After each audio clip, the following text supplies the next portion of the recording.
স্বাগতম জনাইছোঁ DK Nath YouTube channel. আজি আমি শিকিম গ্ৰামাৰৰ পাৰ্ট 2 সেকশন। আপোনালোকৰ এটা লাইকেৰে মোক বেছি প্ৰেৰণা কৰায় আৰু এটা ভিডিঅ' বনাবলৈ।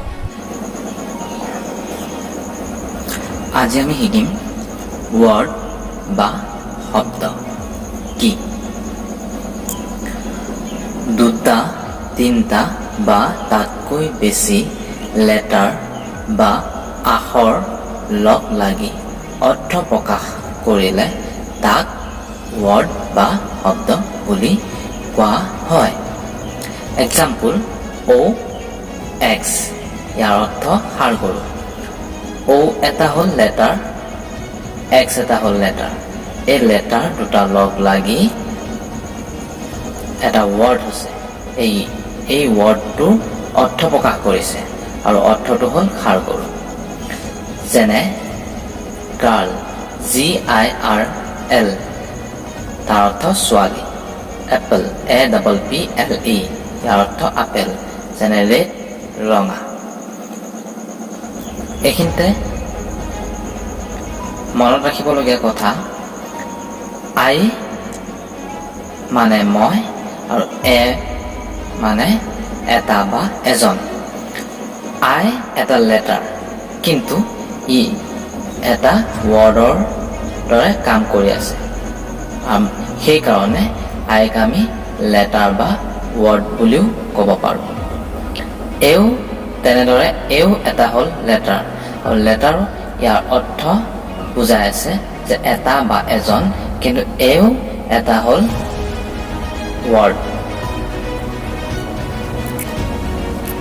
এইখিনিতে এটা গুৰুত্বপূৰ্ণ কথা হ'ল যে আমি যধে মধে কেইটামান লেটাৰ লগালে এটা ৱৰ্ড কেতিয়াও হ'ব নোৱাৰে। আৰু সেই ৱৰ্ডটো হ'বলৈ হ'লে তাৰ অৰ্থযুক্ত হ'ব লাগিব আৰু অৰ্থযুক্তপূৰ্ণ মতে সজাব লাগিব। উদাহৰণস্বৰূপে OX, D, এইটো এটা লেটাৰ, এইটো এটা লেটাৰ, এইটো এটা লেটাৰ, কিন্তু এই লেটাৰ তিনিটা লগ লাগি কোনো অৰ্থই প্ৰকাশ কৰা নাই। কিন্তু আমি এই ৱৰ্ড কেইটাক আমি যদি সজাই লিখোঁ, যেনে B, O আৰু X, এই তিনিটা লেটাৰ লগ লাগি এটা শব্দ হ'ল, আৰু এই শব্দটোৰ অৰ্থও হ'ল যেনে বক্স, BOX, বক্স। বক্সৰ অৰ্থ বাকচ। যেনে আৰু এটা উদাহৰণ চাওঁ, ধৰক OKOB, এইটো এটা লেটাৰ, এইটো এটা লেটাৰ, এইটো এটা লেটাৰ, এইটো এটা। এই চাৰিটা লেটাৰ লগ লাগি কোনো অৰ্থ নোহোৱা এটা শব্দৰ নিচিনা হ'ল, কিন্তু আমি ইয়াক শব্দ নকওঁ, কাৰণ ইয়াৰ কোনো অৰ্থই নাই। কিন্তু আমি যদি এই লেটাৰকেইটাক আমি সজাই লিখোঁ, যেনে BOOK, এই লেটাৰ চাৰিটা লগ লাগি এটা অৰ্থ হ'ল, যেনে বুক। বুক মানে কিতাপ। যদি আপোনালোকে লেটাৰৰ বিষয়ে অধিক জানিব বিচাৰে, তেতিয়াহ'লে মোক কমেণ্ট বক্সত কমেণ্ট কৰি দিব।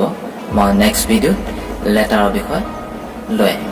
অৱশেষত আপোনালোকলৈ এটা সৰু অনুৰোধ, ছাবস্ক্ৰাইব, লাইক আৰু শ্বেয়াৰ কৰি দিব, লগতে কলিং বেলটো বজাই দিব, আৰু কমেণ্ট ছেকশ্যনত আপোনালোকৰ মতামত দি ভিডিঅ' বনোৱাত প্ৰেৰণা যোগাইছে।